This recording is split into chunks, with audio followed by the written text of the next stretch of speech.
అరాచకానికి మనిషి రూపం వస్తే అది జగనే అని చంద్రబాబు అంటారు. 2019 తర్వాత ప్రజలకు కూడా అర్థమైపోయింది. విధ్వంస పాలనతో విసిగిపోయిన జనం 2024 ఎన్నికల్లో వైసీపీని ఈడ్చి నేలకు కొట్టారు. మీ అనుభవమే మాకు శ్రీరామ రక్ష అంటూ చంద్రబాబును మళ్లీ అందలమెక్కించారు.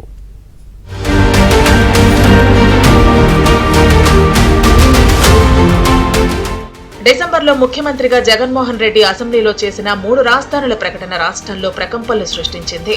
రాజధాని పనులు ఎక్కడికక్కడ నిలిపివేసి ఆ ప్రాంతాన్ని ప్రభుత్వం నిర్మానుష్యంగా మార్చింది.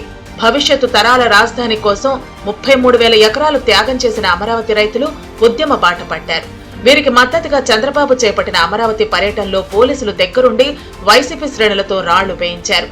జెడ్+ భద్రతలో ఉన్న చంద్రబాబు ప్రయాణిస్తున్న బస్సుపై పడిన రాయిని నాటి డీజీపీగా ఉన్న గౌతమ్ సవాంగ్ రాజ్యాంగ నిరసనకారులకు కల్పించిన హక్కు అన్నట్లు మాట్లాడారు. అదే ఏడాది స్థానిక సంస్థల ఎన్నికలు నిర్వహించాలని ప్రభుత్వం నిర్ణయించడంతో అధికార పార్టీ హింసను ప్రేరేపించింది. దాడులు, దౌర్జన్యాలతో పంచాయతీల్ని ఏకగ్రీవం చేసుకుంటూ పోలీసు సహా ఇతర ప్రభుత్వ వ్యవస్థలన్నింటినీ దుర్వినియోగం చేసింది. ప్రతిపక్ష అభ్యర్థులు నామినేషన్లు కూడా దాఖలు చేయనీయకుండా దాడులు, హత్యలు, అక్రమ కేసులాంటి చర్యలకు పూనుకుంది.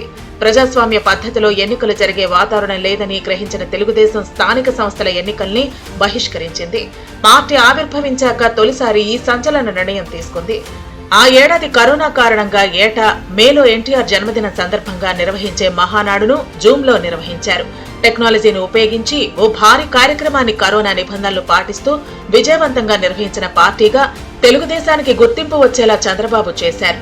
ఇసుక, మద్యం సహా ప్రజా సమస్యలపై పార్టీ పోరాటం కొనసాగించేలా నాయకత్వం వహించారు.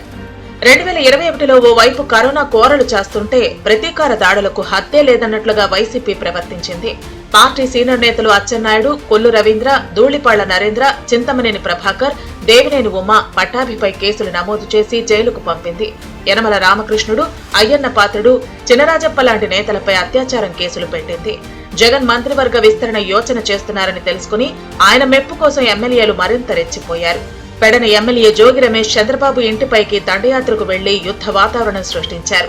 తెలుగుదేశం పార్టీ కేంద్ర కార్యాలయంపైన వైసీపీ మూకలు దాడులకు దిగి విధ్వంసం సృష్టించాయి. ప్రభుత్వ విధానాల్ని ప్రశ్నిస్తున్నారనే అక్కస్తో తెలుగుదేశం నేత పట్టాభి ఇంటిపైన దాడికి పాల్పడ్డారు. పల్నాడు ప్రాంతంలో తెలుగుదేశం నేతల్ని హత్య చేశారు.